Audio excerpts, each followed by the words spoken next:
crash. I can't believe we're already midway through February.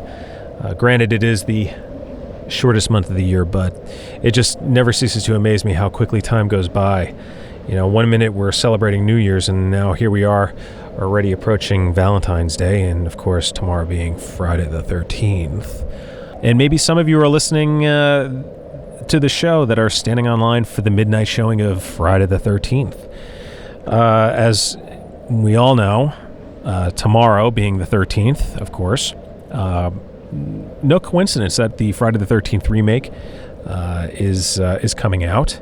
It's being released, and I do have to say, as of this taping, the critics have spoken, and it looks like Friday the 13th right now is not looking very good. It has a 35 or 33%, I should say, tomato meter on RottenTomatoes.com. So only 33% of the critics have given it good reviews. Although I did see Roger Ebert gave it a decent, at least in the summary, he wasn't considered a critic that gave it a good review, but he did say if it's something, if this is your cup of tea, then you should be fine. So I'm curious as to how many of the critics are really giving it a bad review. I know that this movie's going to be number one for this weekend. This movie's going to make a killing, no pun intended. And it certainly has had a great media blitz with the commercials and the trailers, and it looks good. I hope all of you out there had a fun and exciting Valentine's weekend and a happy Friday the 13th as well. Certainly the latter had a very good weekend, as the Friday the 13th remake opened this weekend, making $42.2 million. Certainly not a surprise, not a shock, really, for anybody who was really paying attention. It had everything other than the critics behind it. It had some great marketing. It looked good, and it certainly got people interested in Friday the 13th again. It starts to beg the question, the tired old question, well, is there going to be a sequel made? Oh, will there be a sequel? What's the sequel going to be? The simple answer to that is, of course it's going to be. And that's for two reasons. One, it made $42.2 million opening weekend. It's a huge hit. And the second reason is the most logical reason. It's a reboot. It's not a remake, it's a reboot. What's a reboot? Well, it's taking a franchise that has lost all of its steam and originality, and it's given a facelift. I mean, look at everything that's been done so far. Certainly in the horror genre, Halloween, the second film, will be coming out this year. You have the Nightmare on Elm Street series being rebooted. You have, outside the genre, look at Batman. I mean, enough said, right? The second highest grossing film of all time in the United States. The Dark Knight. James Bond, Quantum of Solace came out last year, and it is the highest grossing James Bond film in history. Reboots are done because studios feel like they can turn them around and make them interesting again. Look at what Paramount's doing with Star Trek. It's a reboot. You can call it whatever it is, but it is a reboot. Why? Because if that movie makes $200 million, $300 million, guess what, everybody? You're going to be seeing the adventures of the original Star Trek crew back in action. That's just how it is. How sequels used to be all the rage back in the day, now reboots are all the rage. And the more successful the reboots are, the more you're going to see. Now, having said that, the question is, really, what kind of legs will these films have in the long run? Quantum of Solace came out 2 years after the original. Dark Knight came out 3 years after Batman Begins. And the much talked about third Batman film isn't even anywhere close to being even talked about as far as pre-production goes. So you're probably looking at another 2 to 3 years for that to be made. Friday the 13th with the sequel talks, maybe we'll see that in another year and a half or so. Halloween 2 coming out 2 years after the original. Really, what kind, other than Saw, really, which is every year on the money, every Halloween, hey everybody, new Saw movies coming out. Will these other reboots have the legs to really keep interest? I went back and looked at the original Friday the 13th and the original Halloween films, and just kind of did a quick breakdown of the years that the original film and its sequels came out. So let's take a look, since Friday the 13th is the most recent. Friday the 13th, the original, came out in 1980. Then the second part came out in 81. Part 3 came out in 82. And then you had a 2-year lapse. Part 4 came out in 1984. And then you're back to the 1-year run again. Part 5 came out in 1985. 6 came out in 86. 2-year lapse for Part 7, which came out in 1988. And then Part 8 came out in 1989. So pretty tight. I mean, it's pretty much a year, at the very, very maximum 2 years in between sequels. Then you had a big lapse with Part 9, which came out 4 years later, 1993. And then Jason X came out 8 years later, 2001, because, of course, what else could be done? Jason was in hell, supposedly, right after Part 9. I didn't include the Freddy vs. Jason film because it's not a sequel to either Friday the 13th or Nightmare on Elm Street, for that matter.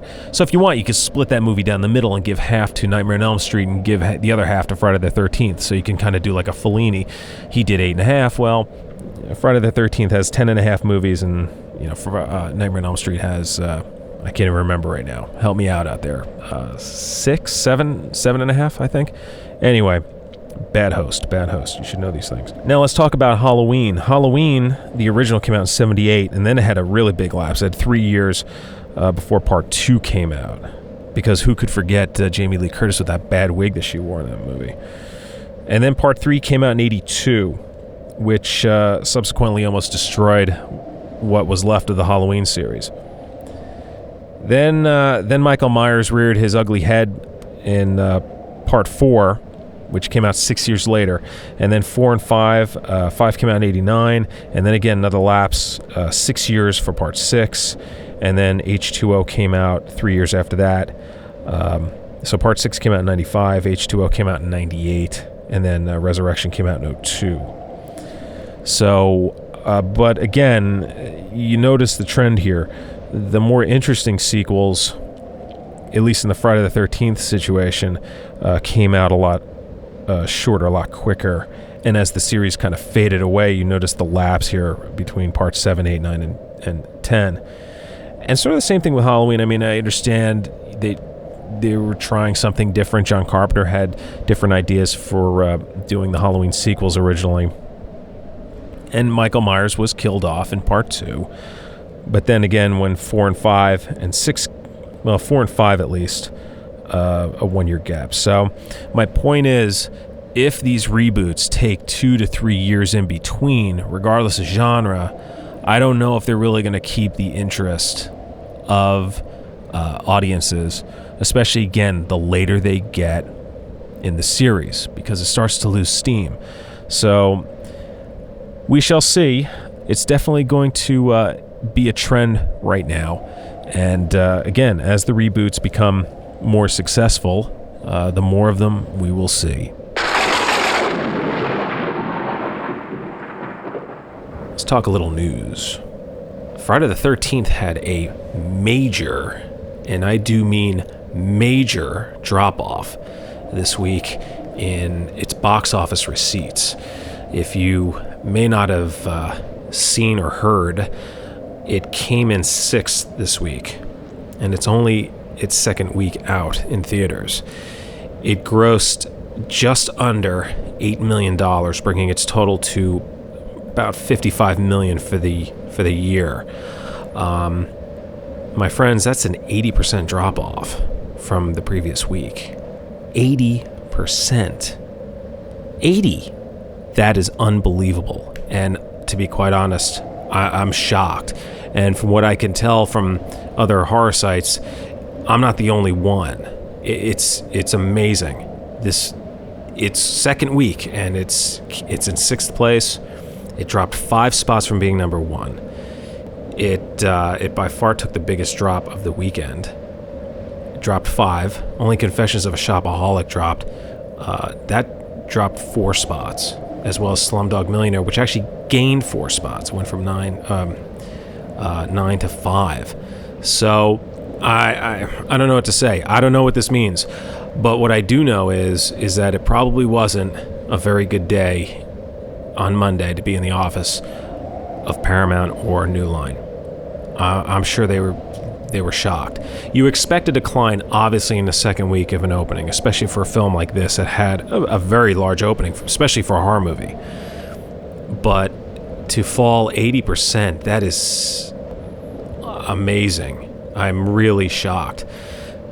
The question is, what does this mean? Well, looking at the comparison of the Friday the 13th film, which came out like a rocket in its opening weekend. It made $40 million its opening weekend. It's sitting at $55.5 million right now. And My Bloody Valentine, which opened just about over half of that. It made about 21 and change $million its opening weekend. My Bloody Valentine in what's it been, like 5 weeks now? It's sitting at 51 and change million. So it's only a $3 or $4 million difference. Sorry.